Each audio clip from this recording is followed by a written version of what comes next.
Okay, so now I think, when his presentation is done, we're going to go to a debate format, so I'm going to take a few minutes to state the case for gold as money, and then Roman will state the case for Bitcoin as money, and then we'll have 2 rounds of rebuttal, and then lunch.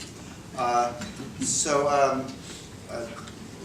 talk about gold a little bit and why it's the best form of money. And I would certainly agree that anything can be money at various times, in various places. Feathers have been money, clamshells have been money.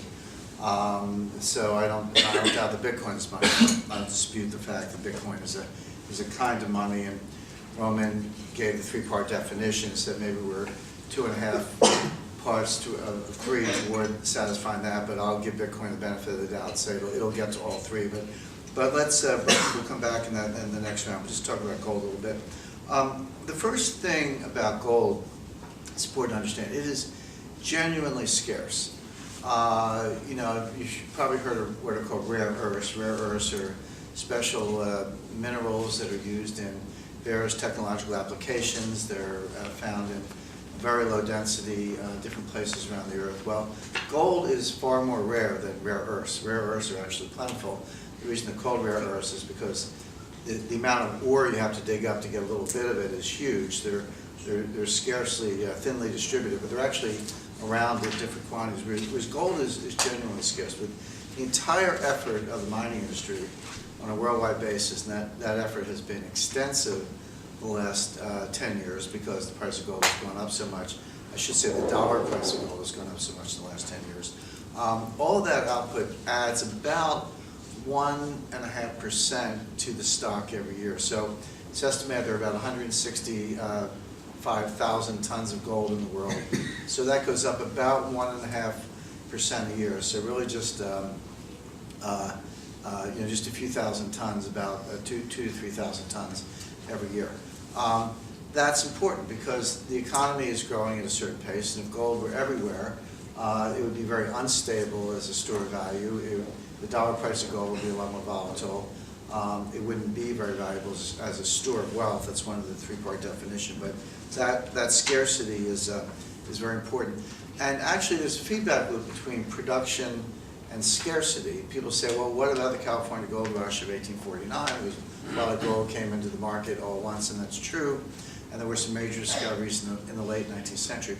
But what happens is that when you have that much gold coming on the market quickly, and that has been rare throughout history, it has happened, but it's very rare, it causes inflation. If gold is money, and you put a lot of money in the system quickly, you do get an inflationary spike, which makes the money temporarily less valuable, but then you get into periods of scarcity.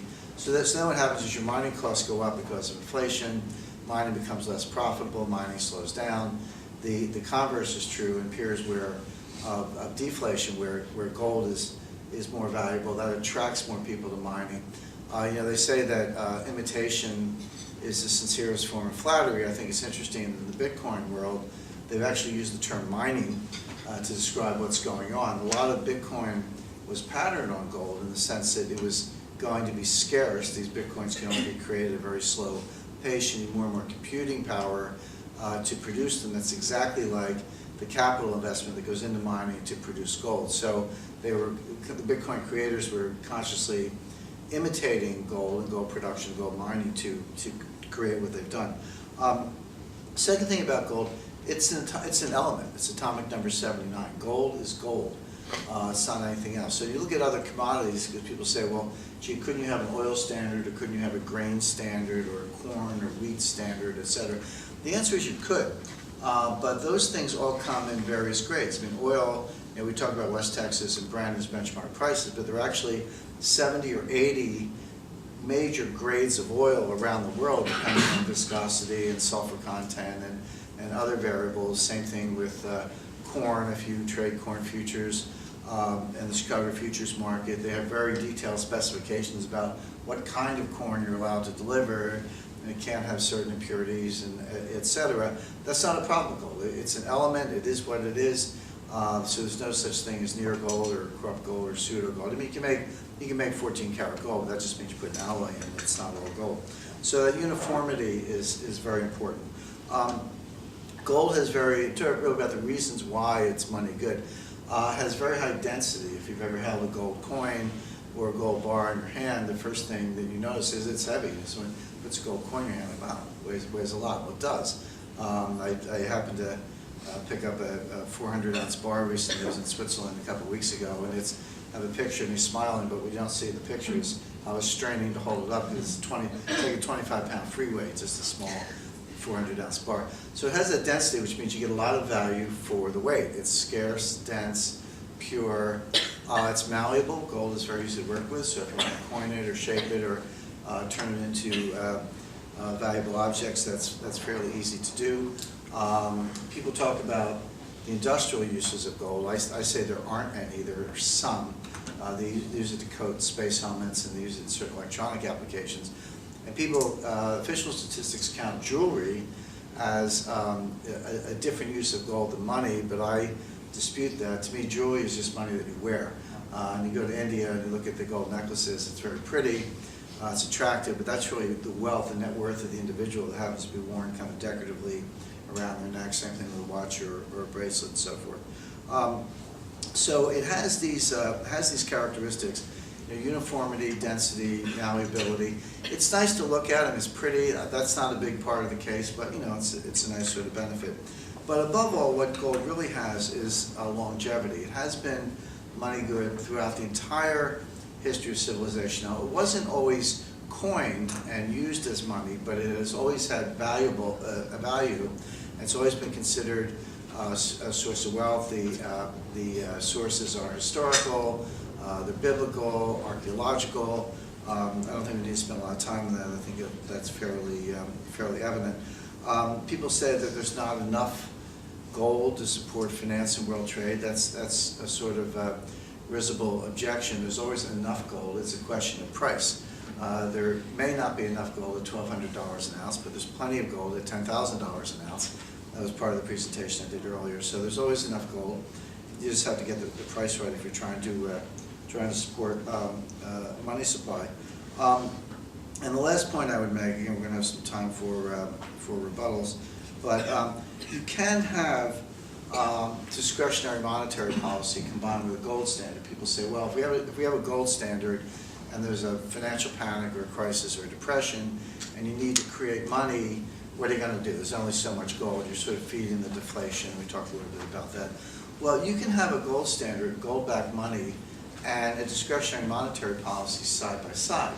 But what you have to do is hold your feet to the fire in terms of monetary policy by conducting open market operations in gold. You have to be willing to stand up to the market. So let's say you want to set the price of gold at $5,000 an ounce. But what a central bank has to do in that world is not just dictate that, but actually say, okay, gold is $5,000 an ounce. I am a seller and a buyer. I'm a buyer at $49.95 and a seller at $50.50. And if you think gold is cheap, come and get it. We'll ship it to you, right out of Fort Knox. If you think gold is expensive, drop off your gold. We'll give you some money. So you have to stand up to the marketplace. So now you've got this financial panic. You want to print a lot of money to ease the situation. You can do that, but you'll find out very quickly by people's behavior whether they believe you or not. If that's good policy and people support it, they will not come down and buy all your gold. They'll say, you're doing the right thing. If you're abusing the privilege, if you're trying to create inflation, if you're trying to destroy wealth, if you're trying to steal savings, then people won't trust you and they'll say, yes, I'll take the gold, thank you very much. So that way, that's how open market operations combined with discretionary monetary policy can work side by side using price signals, which is a very Austrian concept, to tell you, to guide your monetary policy, to tell you if you're on the right track or not. So just to summarize, it's uniform grade, it's an atomic element, it's malleable, it's dense, it's got a long historical track record, it's flexible, and at the end of the day, it's tangible. If you have physical gold in your possession, you have money that does not rely on any degree of trust. If you have it in a bank, you're trusting the bank. If you have it in GLD form, you have it on a COMEX future, you're trusting exchange, you're trusting some other party. But if you have physical gold in your possession, you didn't lose leverage to buy it, so the bank can't come and take it away. That's money with no element of trust of any third party. It's the ultimate form of money and the foundation of all other kinds of money. So, Roman, I'll turn it over to you.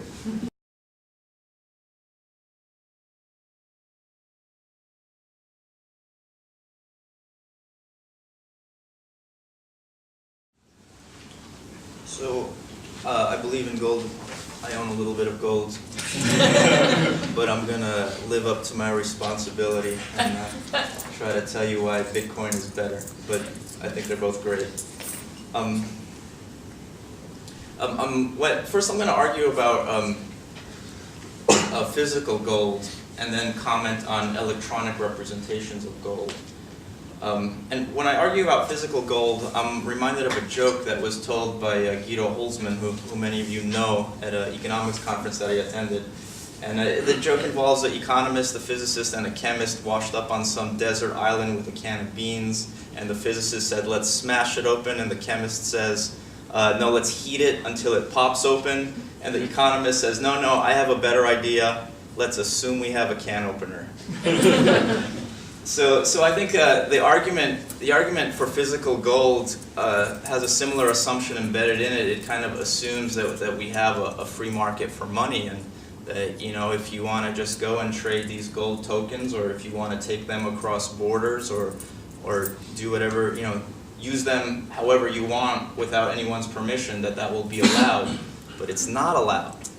Bitcoin is very much a reaction to the state and the state's impositions on money. And Bitcoin's advantages over physical gold to me seem fairly obvious. You can transport it anywhere in the world almost instantly for free. It's easier to verify it. There have never been fraudulent Bitcoins. It's more divisible. You know, if you're stuck with you know, I have 1 ounce gold coins. You know, I'd have to have some intermediate money, like maybe I would trade it for a whole bunch of cigarettes, and they'll deal with the cigarettes when I want to buy coffee for gold. But Bitcoin lends itself perfectly. Every Bitcoin is divisible down to 8 decimal places. And we heard that physical gold requires no trust. Sort of. I mean, you're trusting society against, you know, physical aggressions against your property. Whereas it's easier to hide Bitcoin than it is to hide gold, and it's easier to transport Bitcoin than it is to transport gold. So in some ways, Bitcoin requires less trust than physical gold. But I think the more interesting comparison is to talk about electronic representations of gold, which have existed in the past, back when entrepreneurs were allowed to do them. And I think the biggest rival to Bitcoin will come, I hope it comes in my lifetime, but it'll come when the fiat system is dead and buried, and entrepreneurs aren't afraid of engineering gold to behave like Bitcoin. Then you can do with gold everything that you do with Bitcoin from the user's point of view. You could send it across boundaries for free and trust that some company is just keeping the accounts accurate in a vault somewhere far away. This is how eGold functioned before all their gold was seized. It was one of the largest seizures of physical gold ever. But even then, there is still a case to be made for Bitcoin, because, you know, I don't know if their eGold's vaults were in Costa Rica or somewhere in the United States. I don't know where they kept it, but that's still a physical risk of someone coming in and taking the gold. No such risks exist with Bitcoin. You're still trusting a third party if you use electronic gold, whereas Bitcoin is person to person, no third party whatsoever. eGold had an annual peak of about, or had in their decade of existence, the most annual transactions were about 1 billion, and that was right before they were shut down. Bitcoin is already doing 200 million a day. So if you add that up, it comes out to like 7 trillion something. So would somebody trust a business, electronic gold business, enough that they would build additional software and internet infrastructure to support the exchange of their currency? Bitcoin is a protocol and it has no owner, and that's very attractive to software developers. And I think that's why there's so much more action on Bitcoin than there ever was with eGold. Relying on that third party also creates the potential for a Google Reader problem. A Google Reader was a very popular reader that people would get their news from, but it belonged to Google, and one day they decided they wouldn't support it anymore and they shut it down. You know, why would programmers build infrastructure on top of the next eGold when it's controlled by someone? I'm not saying they won't.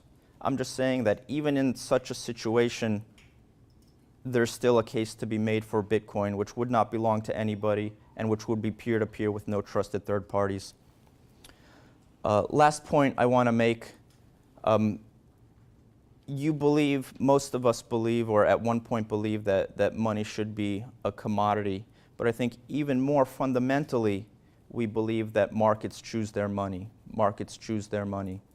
And I think when we see the flight from the dollar, that network effect that we saw, you know, in the earlier presentation, I think the door is wide open for Bitcoin in a way that it is not open for gold. I don't know of any restaurants that accept gold. I don't know of any place where you could buy electronics for gold. There's a libertarian conference that happens every year in New Hampshire called PorcFest, and they really try to live absent the state. And with that in mind, they used to trade in silver. Their little bazaar that they set up. This is a very small anecdotal example, and I may be guilty of a confirmation bias, but they had a little market at this conference every year where they traded in silver. This past year, no silver whatsoever. It was all in Bitcoin. So I'll leave it at that for now.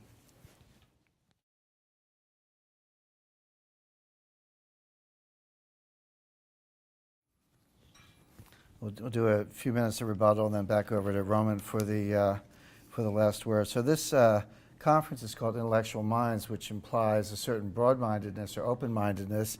And I think Roman is definitely a lot more open-minded than I am, because he said he owns gold and Bitcoins, and I own gold. So he's, I think, a little more forward-leaning in that regard. A couple things about Bitcoin specifically.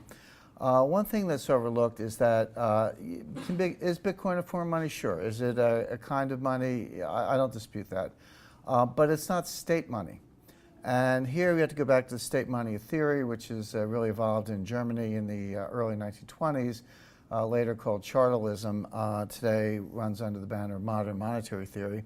But it says that money derives its value from the fact that the state can require it in the form of taxes under pain of death in the extreme case. And so the problem with Bitcoin is if you buy your Bitcoins for $100 equivalent and you cash them in or exchange them for $200 of goods and services, under certainly U.S. tax code in UK, and I think most countries, you have a $100 gain in that example. You bought the Bitcoin for 100, you swapped it for something that was worth 200, you have a $100 gain. Leave aside whether that's ordinary income or capital gain. You have to put that on your tax return, and you have to pay dollar taxes on the gain. I dare say that there are practically no Bitcoin users in the world, exception of Roman, who are actually tax compliant, who are actually doing this on their tax returns, which means that all the Bitcoin users are tax evaders, which is a felony in most jurisdictions. For people who don't think that the government's watching, I would refer them to a gentleman named Snowden, I think now residing in Russia, who has told us enough about the NSA capabilities and their encryption capabilities and decryption capabilities. We also have an IRS scandal in the US, which shows that the IRS has been perverted to do selective politically based enforcement. So I think what's going on is that between the NSA and the IRS and organs of the US government and the Inland Revenue and your general headquarters, I think is what they call our equivalent of the NSA, are watching all this. And someday, sooner than later, hundreds of thousands of people, if not millions of people around the world, are going to get deficiency notices from the tax authorities saying, we've observed the following transactions. We've also observed that you didn't put this on your tax return. Come in and give us an explanation. Of course, you're all felons at that point. And if you happen to be on the wrong side of the political divide, you might be subject to incarceration. So that's coming. Just kind of put that down as a warning and one reason to think hard about Bitcoin. I'm actually very serious when I say that. The other thing is that I talked about anything being a form of money. By the way, We're all familiar with what's called the straw man argument, where you create a straw man so you can go knock it down and say, see, I knocked down that straw man. I thought it was interesting that Roman spent 2/3 of his time talking about the deficiencies of e-gold. I never mentioned e-gold, and I don't advocate e-gold. Roman basically put up a straw man that he attacked. I'm not talking about e-gold. I'm not talking about COMEX futures. I'm not talking about GLD. I'm not talking about ETFs. I'm talking about gold. So gold is no one's liability. I think no one's done a better job than the Austrians of pointing that out. It's the only form of money that's not a liability. You say, what's a dollar or a pound sterling? I learned in the first week of law school, if you have a contract, you're supposed to read the contract. Again, I'm familiar with dollars, take a dollar bill out of your wallet, or take a pound sterling, and look at what it says. Look at the writing, that's the contract. It says it's a note. It's a Bank of England note, or in the case of US dollars, a Federal Reserve note. Where I went to law school, a note is a liability. Indeed, if you look at the balance sheet of a central bank, the money that they've created is listed on the liability side of the balance sheet. So it has no interest and has no maturity, but you can think of money as a perpetual non-interest-bearing liability of a central bank, and these days the central banks are actually insolvent. So there, the amount of trust in using that as a form of money is extremely high. And the reason clamshells and feathers and other media of exchange were accepted as money was because others in the system trusted that they had value. I would take a clamshell as money because I trusted that when I wanted to spend it, somebody else would take the clamshell as well. That works fine in communities. It works fine in tribes. It works fine on a limited scale where the trust is high. But the minute you broaden the community so that you're no longer in direct contact with people, you're relying on a degree of trust that may be misplaced. So Bitcoin is really a global community at this stage. I expect that will grow. But you're trusting Sakamoto, whether he was an individual or a team, whether he was working for Google, we're not quite sure. But the creators of Bitcoin, we don't know that there aren't so-called trapdoors or hidden aspects of the code. In open source, you probably ferret that out sooner or later. But finally, the ultimate trust is that when will you want your money the most? Let's call it your store of wealth, and let's refer specifically to gold. When will you want it the most? You'll want it the most when society is at its worst. In other words, if things are good, somehow the Fed stops printing money and the dollar stabilizes. By the way, I'm often labeled as a gold bug. I'm actually not a gold bug. I spent a lot of time reading and writing, researching and talking about gold. I'm a bit of an old school imperialist. I favor a strong dollar, the so-called king dollar policy. The problem is that's not what we have. I may favor it, but my preference is irrelevant. The policy of the United States is to weaken the dollar. That's why I lean to gold. But at the end of the day, if society actually collapses, your gold will be money good. And by the way, there's a role for silver as well, not to change it up, but that's an answer to the denomination problem. I recommend people have what we call a monster box, 500 1-ounce American Silver Eagles. So you can think of silver as fractional gold, so you don't have to sit there with a file and kind of chip off little pieces of your gold coin, because I agree that a gold coin in that world is probably a year's worth of groceries, not a week's worth of groceries. So there might be a role for silver there. But at the end of the day, you don't have to trust anyone to find your value in gold. And Roman talked about Bitcoin being kind of outside the power of the state. That really is wishful thinking. The state is watching, they're waiting for you, they control the portals. You probably, if you're a Bitcoin user, you're probably a tax evader. And last time I checked, the state runs the power grid, and good luck with your Bitcoins when the power goes out.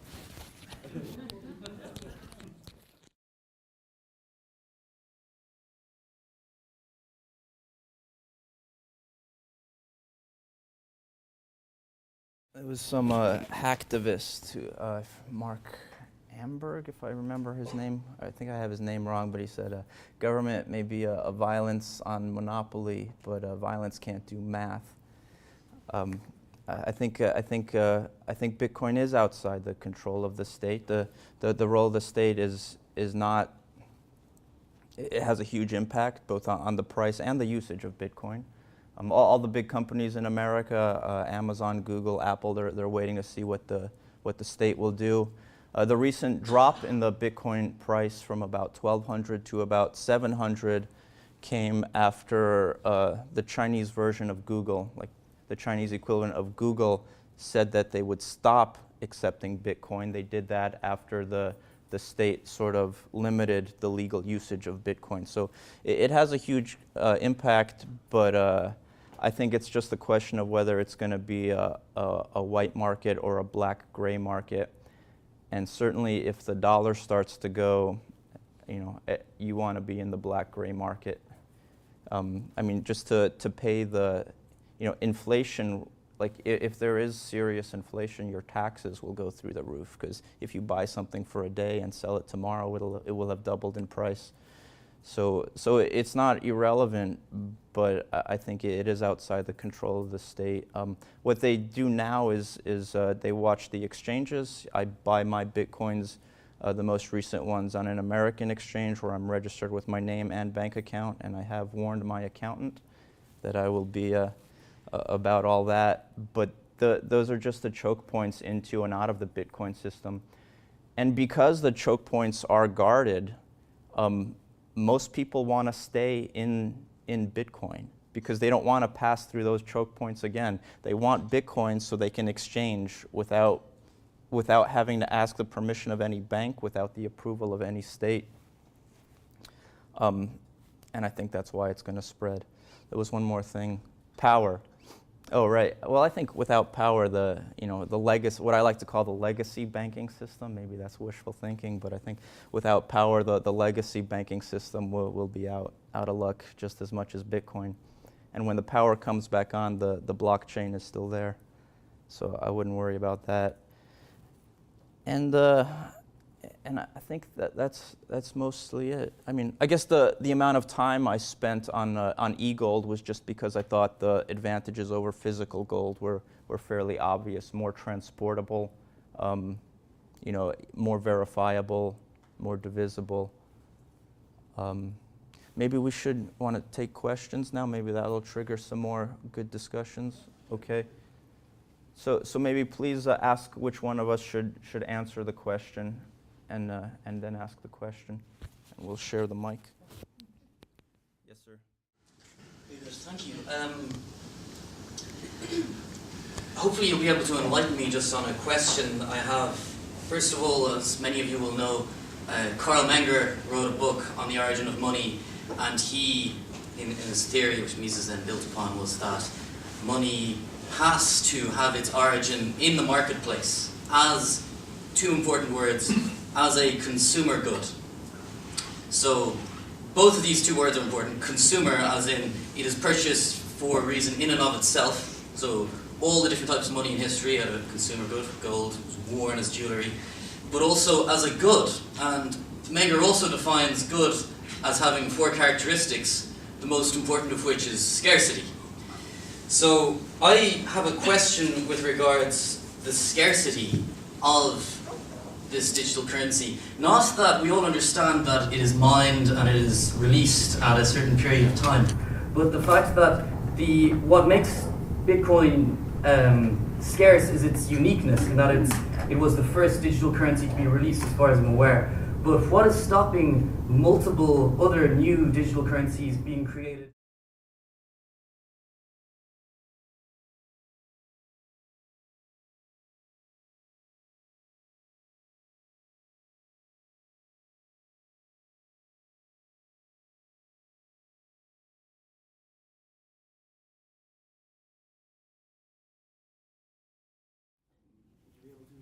Okay. Well, you don't have infinitely many, but there are hundreds. I think there's around 200 or 300 alternatives to Bitcoin. They're collectively known as altcoins. Sure. And they've been a great playground for experimentation.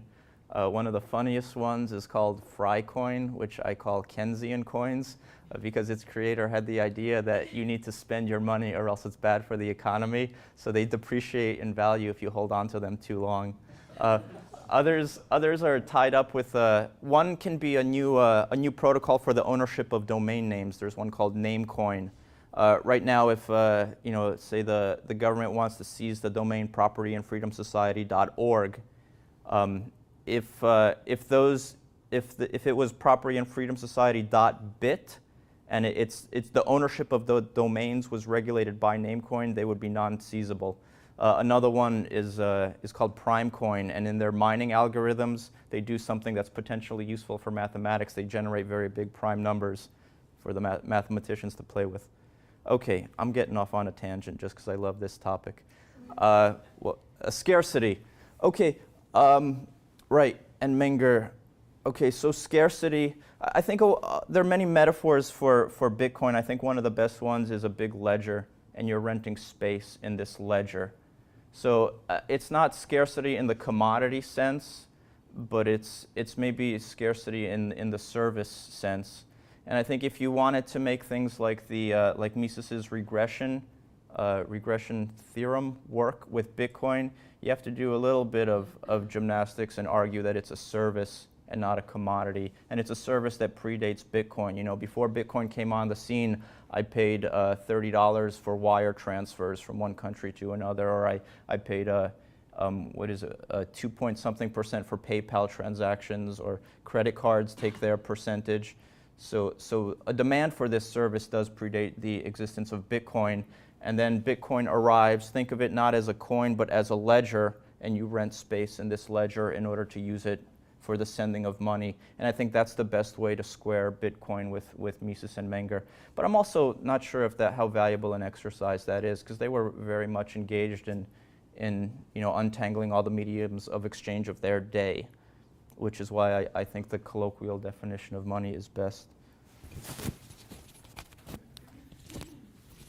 Just to add to what Roman says, I actually think Bitcoin passes the scarcity test maybe too well, because it has a limit. Is it 24 million? I think it's around 21 million. 21 million or so Bitcoin. The way the algorithm is set up, that you won't be able to produce anymore after that. Now, the problem with that is it's highly deflationary if you measure the price of goods in Bitcoin. In other words, if you cap out the amount of Bitcoin, but the economy continues to grow, the value of a Bitcoin will go up enormously. So eventually, in the extreme, one Bitcoin would be able to buy an entire country with it, because the economy would have grown to the point where, the Bitcoins are fixed. So they may have to solve that problem, but it gets back to the community that Roman described. A lot of people object to the gold standard, and I would distinguish a gold standard from gold, because gold is just money, and if you have it, you have money, you have a store of wealth. But a gold standard is a system where you take a paper chit, in effect a warehouse receipt, but probably not that good, that's fixed to gold. So there's gold in the vault, and we circulate paper, and the paper has some fixed relationship to the gold, and you trust that. But the history is that countries abuse the trust. They periodically devalue the currency, they'll confiscate the gold, they'll do various things to break that trust, and that's happened over again.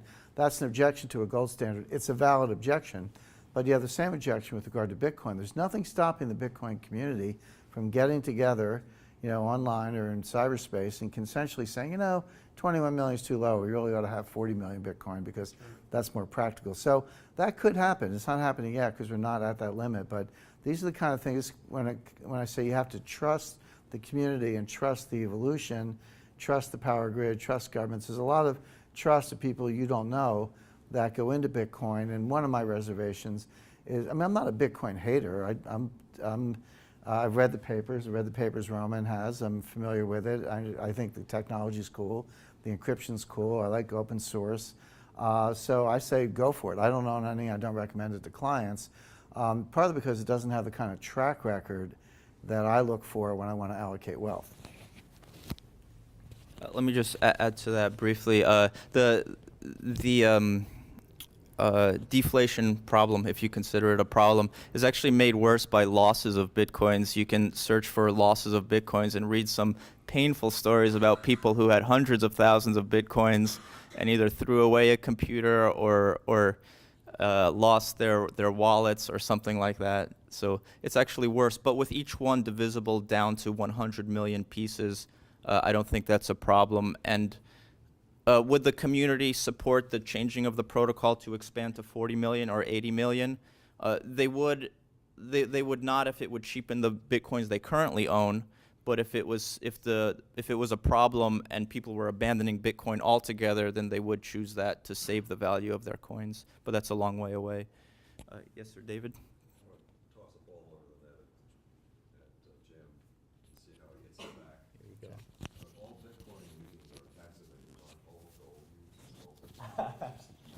Well, if you buy gold at a level and you exchange it for goods and services at a different level, you have to put that on your tax return. That's not what people do. What they do, no. What they do is I don't mean they don't report it on their tax return. What they do is you buy gold for dollars, and then if you need dollars, you sell the gold for dollars and use the dollars to pay your bills. And yeah, that's a taxable gain. You put that on your tax return. So I don't think it's any magic there. It's no different than buying IBM at 100 and selling it at 200.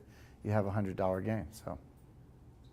Two communities of tax evasion. There's probably some tax evasion across the board, but I think gold is, you're in and out of the dollar system. Let me put it this way, there are very few people evading taxes in gold who don't know what they're doing. I think the problem with Bitcoin is a lot of people just haven't thought about the problem. In my experience, the followers of Bitcoin are libertarians and technophiles, not necessarily economists or traders. And so I think in a lot of cases it's just naivete. They can't put us all in jail. Yes, sir. I have a question for Roman in relation to what the gentleman said in mindful of the Hungarian theory of capital and currency. In your opinion, it's a twofold question. In your opinion, is exchange a consumer good, considering opportunity cost? And do you think that Bitcoin, in your opinion, is a consumer or a producer good? Can you help me with the difference between consumer and producer good? Well, that's why I ask you if you think a exchange is a consumption given the opportunity cost, because a producer good is a higher order good used for a final consumption good for the everyday, version. Yeah. And it's something that you use to attain the direct consumption goods. So would you classify Bitcoin as something to get to first order goods, or would you classify it as a consumer good in and of itself? That's a good question. The service, I would classify it the same as the service of money transmission. So however you would put that. I don't know. I would love to defer to our Austrian scholars in the room on that question, but I don't know. You did remind me of an earlier point, if you allow me to escape from that question. You mentioned Menger's definition of money being a good that exists on the market, and I was very happy to hear that, because I didn't know that he used those words. Because when Mises describes it, he uses the word physical commodity, so that spoils it right there. But I'm glad that Menger just said a good that exists on the market, because then if you want to do the mental gymnastics, you can say that it's packaging a service as a money. But I still think this is maybe not a very important game, because we're dealing with archaic definitions. More questions? Oh. This is a tough crowd to take issue with Austrian tenants, but I would suggest that there are things in the world other than producer and consumer goods, and one of them is the rule of law. And the rule of law is civilization's alternative to violence. In other words, absent a rule of law, through most of history, wealth was created at a very, very slow pace. A little bit here and there, some from trade, some from mining and agriculture, but wealth grew very slowly. The way you got a lot of wealth was through violence. 30 Years' War, Crusades, nightly combat, the Norman invasion, you name it. But the way you got wealth, Vikings, raids, the way you got wealth was by stealing it from other people and killing them in the process. It was only really with the Industrial Revolution that we got better at creating wealth as opposed to stealing wealth. But part of that evolution on and off is the rule of law. I would put money, my definition of money would be a contractualism theory, rather than Austrian theory or monetarist theory or chartalism, which is the state power of money. I would advance a contractual theory, which is really a subset of law, and saying that money is part of a rule of law and one of the ways that societies facilitate commerce and wealth creation without violence. And in that regard, Bitcoin is a form of money. Yes, sir. Rodman, I was going to say, Bitcoin is usable to program, right? Yeah, everything about Bitcoin is it's code, and any good programmer can go and read all of it. So at this point, I will say that there are no secrets in the Bitcoin code. There are no backdoors. Like, it could be that some guy with a gigantic brain is going to figure out how to crack elliptic curve cryptography, but this is, like, that's some serious, like, you know, scholarly work to break that kind of cryptography. But even then, the blockchain still exists. We know who own what Bitcoins. So at worst, it's a disruption, and they'll switch to a different type of cryptography. But those are, you know, the types of crypto used in Bitcoin, they've been under academic scrutiny for decades. Yes, sir? How can somebody stop it from being counterfeited, from being recreated?